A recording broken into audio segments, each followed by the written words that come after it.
This is Middlesex Moments. I'm Jonathan Daube, Interim President of Middlesex Community College, and my guest today is Commissioner Melody Curry of the Department of Motor Vehicles, the state of Connecticut, and you've been in your job almost 3 months now, so you've got it all squared away, right? I've learned it all. Yeah, right. Our listeners should know that we have known each other for a long time. I knew Commissioner Curry before she was a state representative. Then she became a state representative, then deputy speaker, then mayor of East Hartford, now commissioner. And the one question I won't ask you is, what's next? Because I bet you haven't had time to think about that one. The mayor of East Hartford is a tough management position. Commissioner of Motor Vehicles is a tough management position. What's the major difference in your daily life between the two? Customers walking through my door. They, in East Hartford, as mayor, on a daily basis, I saw constituents. Right. That door was open. I remember exactly. That. And it is at motor vehicles, too. On a daily basis, I see fewer people because most of it is handled by the staff before it gets to me. But considering we have, a number of people with licenses in the state or needing to register most cars. Most of us, I guess, yeah. Right? And most of us have two or three cars. So a number of people come to motor vehicles regularly. What we're trying to do is make sure that fewer and fewer people come. So not because you're avoiding them, but because they're less... To make it more convenient for them. Less problems, yeah. That's right. And they can go to AAA to get their license renewed. They can renew by mail their registrations. Right. So many times you go to a dealer to buy a car, and they can do the paperwork right there. I hope you checked on your own driver's license. I did. Made sure it's right, legitimate. Yes. I checked on mine before we taped this show because I don't want to be in trouble. How many people do you have working for you? 759. Wow. And in 4 years ago, it was 1,200. So 1,200 down to 750 or so. In East Hartford, how many did you have? A little over 500, not counting the school system part of it, because I didn't administer that part. So what's your daily routine? I'm kind of interested, not in the big stuff when you come and talk to us. What's your daily routine? How do you start your day? Usually going through my emails. Oh, boy. Meeting with my secretary to sign any letters that we've done from the day before, any correspondence that's come in. And I bet it's still a 12, 14-hour day. It's if I know you. Day. Yes, it's a 12, 14-hour day. This is Middlesex Moments. I'm Jonathan Daube, and we'll be back momentarily. This is Middlesex Moments. I'm Jonathan Daube, Interim President of Middlesex Community College, and my guest today is Commissioner Melody Curry of the Department of Motor Vehicles. And you said you had 1,200 employees a while back, and now it's 759. Let's not ignore those 9. Most of them, I assume, are customer service people. The majority. There's a lot of back office process that has to happen in relation to titles, dealer plates, dealer insurance, dealer registration. Repair stations also are registered through motor vehicles. When I took the job, I served in the General Assembly, for 13 years. Right. I had no idea the scope of work that motor vehicles does. I get a license, I get my registration for my car. Right. And I thought that and if they're nice to you, it. You're happy, and if they're not, you're unhappy, and that's about it. Yeah. And it really, AAA has been a wonderful addition because you can stop there, get your license renewed, you're in and out in a matter of moments. Most of them are located in shopping centers or convenient places for people. So it's worked well. So it's been a real education for me to learn all the different facets of... What was your biggest surprise? You've been there 3 months. What was your biggest surprise? The amount of paperwork that's still being done. We're in the process of upgrading the computers. We have a major renovation going through with technology. That will decrease the paperwork dramatically. But we still have to maintain documents for up to 10 years, in some cases 55 years, for CDL licenses, information for that. Yeah. So it... CDL? Is the truck driver license. Oh, okay. School bus drivers. Okay. Everything. We have to maintain that. So maintaining it on a disk is going to be much easier than maintaining it on paper products. So they have a huge amount of files, paper files, in the building. Yeah. And the security that's needed throughout the building, because it is documentation that you don't want to have recreated fraudulently. Of course. And the license, we have what is called the Real ID program, which we will be rolling out in October, and that will be your federal credential to get on an airplane, so that you don't have to go through a lot of the rigmarole that you go through on a regular basis, because you will have proved who you were from birth to present, and your license will be a certified document to say that. But I assume most people evaluate you on a very simple criterion. How long do I have to stand in line to get my license? Exactly. And if it's 10 seconds, Melody Curry is the greatest commissioner of all time. Right. And if it's 10 hours, I don't want to be anywhere near you. We're upgrading the website. You're going to be able to go on and see what days of the week it would be appropriate to go there, what's the best time of day to go. We're hoping to implement a piece that actually you'll be able to do it live. So you'll say, okay, come in half an hour, the line will be decreased. So that people will be able to do that. We're trying to do everything we can to be as customer friendly as possible. And that really is public safety and customer friendly is the mission of the agency. And the employees on whole are very centered on that and understand that. Because I've had good experience with them, everybody. I must say. Yes. And I don't want everyone who's had a bad experience to drive off the road as they're listening to us, but most people have a good experience. How do you relate to the Department of Transportation? I assume there's a relationship there somewhere. Yes, we have the weigh stations where they weigh trucks and on DOT highways. And that's part of the public safety portion of it that we do. And we do that also with the state police in conjunction with them. And We work very closely. as a commissioner with 759 employees, how do you evaluate whether, on the whole, whether they're doing a good job or not? How can you tell? We have internal audits that we do. We also have a good bureaucracy sitting there. Yeah. Bureaucracy is not managers. always bad. No, it isn't. And they do a good job, a good group of managers. How many people do you have reporting directly to you? Right now I have 4 bureau chiefs, the legal counsel, the head of our DMV police also report to me. We are going to be reorganizing the chart, but frankly, I am waiting until we find out whether or not the unions are going to give concessions or we're going to have to do layoffs. Because I don't want to reorganize everybody and shake everything up and then discover that we have to do layoffs and have to shake everybody up again. Well, hopefully as we speak that's not going to happen, but obviously it ain't over till it's over. Right, but the morale of the employees is very important with the customer service end of it, because Of course. they're very uneasy right now because nobody knows what's going to happen. And keeping the morale up and the assurances that you appreciate the job they do is something that you work on every day. Now let's go back a little bit. You were mayor of East Hartford for how long? About 6 years. 6 years. What would you say is your single major accomplishment? Single major accomplishment. What should I scroll on your tombstone? Probably the fiscally, we decreased the budget from what it was when I took office and maintained the service level. You decreased it in real dollars? Yes, $8 million. Wow. I hope did the people of East Hartford line up and thank you? I've had wonderful reception to my moving on to motor vehicles. People have really been wonderful. Sorry to see me go, but very happy for me. Only one person who thought I deserted and gave me the devil for it.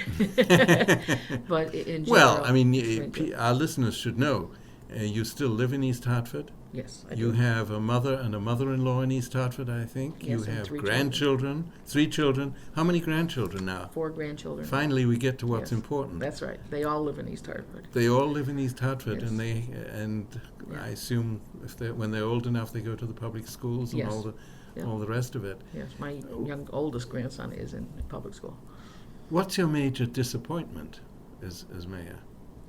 My major disappointment is that the economy was so bad that you couldn't grow as fast as I would like to have seen Rensselaer Field grow to help offset the taxes burden on the property tax homeowner. But the general economy you couldn't really do much about. Is there anything you were disappointed at that you weren't there to finish up that you personally would have liked to do? Yes, the budget. I felt bad leaving the mayor holding the bag. The present mayor. Yes. Yeah. She became mayor on the 10th of January as I became commissioner of motor vehicles. And you're right in the beginning of your budget presentation to the council. You're putting it together with your directors. You're finalizing it. And sort of, fortunately, she was on the council, so she was familiar with the budget, had a good background for that, and is a businesswoman, so she understood doing budgeting and was able to step in and do a good job with it. But I would have liked to have done that myself, just simply to be sure it was done the way things I wanted to see happen, and make it work. Now, one thing has always intrigued me. You are, of course, a member of a political party. It happens to begin with a D. And East Hartford, the majority of people happen to be Democrats. But once you become a mayor, you're presumably mayor of everybody. Right. How do you reach out to be the CEO, if you will, of a town, and make the people who maybe didn't vote for you comfortable, or at least minimally comfortable? Well, one of the things I did was lunch with the mayor once a month. The door's open, come on in. We increased the time in the evening for town hall to be open, so people understood I'd be there until 6 o'clock on Thursdays. Come on in and say hello. Yell at me if you want to. Whatever you want to say, please feel free to say it. And that was open to everybody. And I also reached out to the chair of the Republican Party to be sure that he understood he had access to the mayor's office and what he needed to see happen, or he wanted to see. He had a right to talk to me and express that without the Democratic chairman. Now, when you had lunch with the mayor, what was there a pattern as to what issues came to you? Yes. Was it single issue people? Was it your Well, friends? Your grandchildren? Who tended to come? No, it was a lot of seniors or people who had just retired and wanted to know what was happening in the town. And there were usually potholes, who's picking up the mattress on the corner if it's left there. When I put forth a budget one of the years that I was there of almost over a 9% increase, and that year it was taxes. And so as I walked them through and explained, your choices are, you can cut a fire department, you can cut the police department, you can cut public works. That's basically what we're doing, folks. And we don't want to do that, and we're not cutting the school system. So it came out that they wanted to talk about how they're going to pay taxes. When you explained to them what the choices were, I remember one lady who said to me, well, I need another garbage can. After she told me she didn't want to pay more taxes, I said, well, where do you think that comes from? Did she leave smiling? Yes, Oh, they did. That's great. This is Middlesex Moments. I'm Jonathan Daube. This is Middlesex Moments. I'm Jonathan Daube, interim president of Middlesex Community College, and my guest today is Commissioner Melody Curry of the Department of Motor Vehicles, a job that she's been in for 3 months.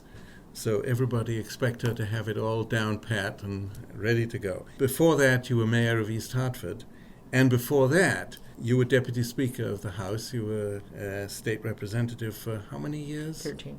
Same question as I had about the mayor's job. In the 13 years, what was the single thing that you were most pleased with as you left? Probably negotiating the Husky plan for children in the state. And I was the chief negotiator for both the House and the Senate with the governor's office. And I think we crafted a program which was very good and gave health care to all children throughout the state. And this was a plan that the minority party, the governor, of course, belonging to a minority party at the time, Yes. Agreed with. Yes. What skills do you have, and I've seen it many occasions, that you're able to work with? It's easy to work with people you agree with. How do you work with people you disagree with? I think respect for the fact that they have a different opinion, and allowing people to express that opinion, and attempting to find a way to craft it so that it works to the position I'm in, and to bring them along and make them rethink their position, and at the same time challenge me to rethink my position and see if there's a common ground that we can come to agreement on. So you say that the thing that pleases you most that you accomplished in their 13 years is the Husky plan. I thought you were going to say the buildings at Manchester Community College. That was That's number second. 2. That's number 2. Okay. I'll take Husky plan first. What about a disappointment in those 13 years? What was your major disappointment? As I look back, I voted for Megan's Law. And Megan's Law actually is a huge mistake, because what it does is give parents an assurance that sexual predators are labeled on the internet, when in reality 99% of sexual predators are people known to the family and child. And could you, for those who are not up to date with it, could you explain what Megan's Law does? Megan's Law created a website that you could go to, and you can look up sexual predators in your neighborhood that live on your street or in your town or community. I'm ambivalent about that And too. I thought it was a good idea at the time. And Bob Canary, who was a police officer in East Hartford, I hear was very proud in announcing we had passed this law, I ran into him and he said, "The worst thing you ever did." And I was shocked. But in talking to him, he was an FBI trained expert on the subject, and he actually created a program which was done through East Hartford Child Plan and throughout the state of Connecticut with the Children's Trust Fund dollars. And it educated over 1,000 parents to watch out for your child. It's not, we teach the children just say no. That really doesn't work. We shouldn't put the burden on the child. We need to put it on the adults in this world and say you need to be on the lookout for sexual predators around your children and be aware of that. I think that probably my biggest disappointment is I wasn't educated enough before I voted. So your disappointment with Megan's Law is it gives people false hope, is that it? False security, yes. False security. Right. Is it such that you would, if you were back in the legislature, you would try and repeal it? Or would you just say, well, I would try to repeal it, because I don't think it serves its purpose. That would be very hard to explain to parents, I would think. Yes. Because as a parent or a grandparent, any kind of security that anyone can offer, we grab at, don't we? I mean, we want our children to be safe. Right. And it's very hard to tell people, as I'm now saying, your child may be 99.999% safe, but nobody can guarantee 100% of anything. Right. Do other states have Megan's Law? I mean, I think a lot of them do. They do. Has any of them repealed it? No. But they haven't. The education piece has not been there. If you take the course that Bob created, Bob has since died, so he's no longer doing this, but the course that he had created, you would see the fallacy in thinking that Megan's Law gives you that type of protection. Well, I suppose some of our listeners are glad that you're Commissioner of Motor Vehicles and no longer in the legislature. I'll guarantee that. so never mind the emails and the phone calls. She's not in the legislature, folks. She's not in the legislature. Now, I know that over the years you've been very interested in public education at the college level and at the high school level. Talk a bit about the public schools in East Hartford. I've had some involvement with them. I would be very glad to send my own child to the public schools in East Hartford. 20 years ago, maybe I'd have been a bit hesitant. Yeah. Say more. Well, actually, 20 years ago, I had 3 children in the school system, and found it to be an excellent school system. 2 who went on to college. One who graduated from MCC, Manchester Community College. And she was on the Student Senate, and I wondered where she got all her political skills. I remember that. And my oldest son went to Wagner. My youngest son chose not to go to college. He's an operating engineer and doing very well. He's probably making more than those who went to college, but let's not tell people about that. Yeah. But very involved with the school system. My husband served on the Board of Ed, was chair of the Board of Ed for 6 years. Back in those days. My son is now on the Board of Ed presently. Right, yes. And actually, the board has made huge strides. They had a time where they were very disjointed, not getting along well. And since then, thanks to some of your interventions and the Commissioner of Education, I think they have come together under the leadership of Mary Alice Dwyer Hughes and have coalesced around education. And no longer have the sniping at each other that's going on, and seem to be doing good business together. I think so. And they have a good superintendent, Good superintendent, and our scores are coming up a little bit. The difficulty is poverty. Our poverty level in East Hartford has increased dramatically over the last 20 years. And the correlation between poverty and education, it's Of there. course. It's a fact. And that has made it more and more difficult. The one really wonderful plus about being an East Hartford graduate is you have had a very diverse education culturally. My children can go anywhere in this world and be comfortable because of East Hartford. And that in itself, I think, is one of the best parts out of education they got. I couldn't agree more, and it's something you can't just take a course and learn it. You gotta live It's it. something that's got to be inside you. And and you have leadership at the middle school in particular, and the high school, other schools too, but leadership at the middle school where it's really important, that understands these issues. Yes. So we should tell the principal of the middle school we've said something nice about him. Yes. He deserves it. He deserves it, absolutely. Nick Winnell, he is absolutely. wonderful. Right. You also, of course, are a great supporter of Manchester Community College and of Goodwin College. Talk a bit about that, would you? Well, you know, when I first started in the legislature, it was at a time when all the businesses were closing down. Basically, we were losing. It was 93. And Manchester Community Lowell College, Riker was the governor, I remember. was a wonderful alternative for people to be retrained. It was a great opportunity. It gave me something as a legislator to say to people, you know, you're out of a job, take advantage now. Go back to school. I remember teasing you, retrain. saying that if you ever lost an election, you could come to Manchester That's right. Community College and pay us some tuition. And I may do that yet in life. who knows? Who knows? What about Goodwin College? I mean, that's Goodwin has become the wonderful. economic development piece of the region. It is the fastest growing, number 15th in size, I guess, in the state of Connecticut. I read in Sunday's paper, I believe it was. Yeah.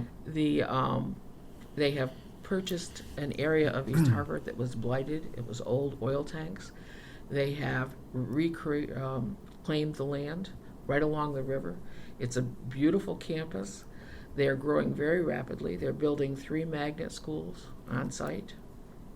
They're in the process of doing 2 this year, I think, and 1 in the future. They're certainly contributing to the community. Absolutely. There's no question about it. They purchased the neighborhood around the school, too, so that they can control the neighborhood somewhat and keep it stable. Are we at the point now where people are moving into East Hartford from choice, would you say? I think so, yes. Yes, Yeah. definitely. We're a very affordable community. We have a good course, school yeah. system. Goodwin College has been a real plus. We, of course, are home to Pratt & Whitney, and that continues to be a generator of jobs. How many employees do Pratt & Whitney have in East Hartford? I believe there are around 8,000 right now. That's Yeah. quite a bit. Let's just ask a personal question the last minute or two that we have. Your daily life. What time do you get to the office? You probably do emails from home before you even get to the office. I do. Oh my gosh! But usually how do between you? How, between what 8 does, and 8:30, I get there. Okay. Between 8 and 8:30. I try not to ever be later than 8:30. The staff starts at 8 o'clock. Driving your car, which is fully licensed and with a driver's And license. I own. I don't get a car Yeah. from the state either, as some of the former commissioners used to. Okay. Yes, I arrive at the office and start my day, and I always learn something new every day because there's a lot happening there. And there's a lot. More email traffic than phone traffic these days? Our phone center takes a number of calls, but in my office, people who email me directly, I try to respond directly, get them their answers, and get it back to them directly as soon as possible. But we're doing everything we can to be customer friendly. Meetings. Do the commissioners meet a lot with the governor, or does he communicate mostly by email? Or Once a month, we have a commissioners meeting with him. And this coming month, I believe I'm the commissioner who is going to present what our agency is doing. So we've had Ooh, you better look DCF good. and public health, and now DMV. So the elevator speech, what are you going to tell him I'm going in to front tell of your fellow commissioners? that I have 759 people who work every day for the state of Connecticut and put their heart and soul into it, that try to do the best job they can for the people of the state.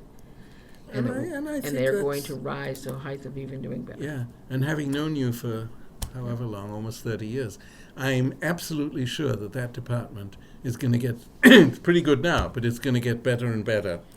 This has been Middlesex Moments, and my guest has been Commissioner Melody Curry, the Department of Motor Vehicles, State of Connecticut, who's been in her job for almost 3 months now. Take a look at our website, mxcc.comnet, with 2 M's, comnet.edu. I'm Jonathan Daube, Interim President of Middlesex Community College. Have a good day.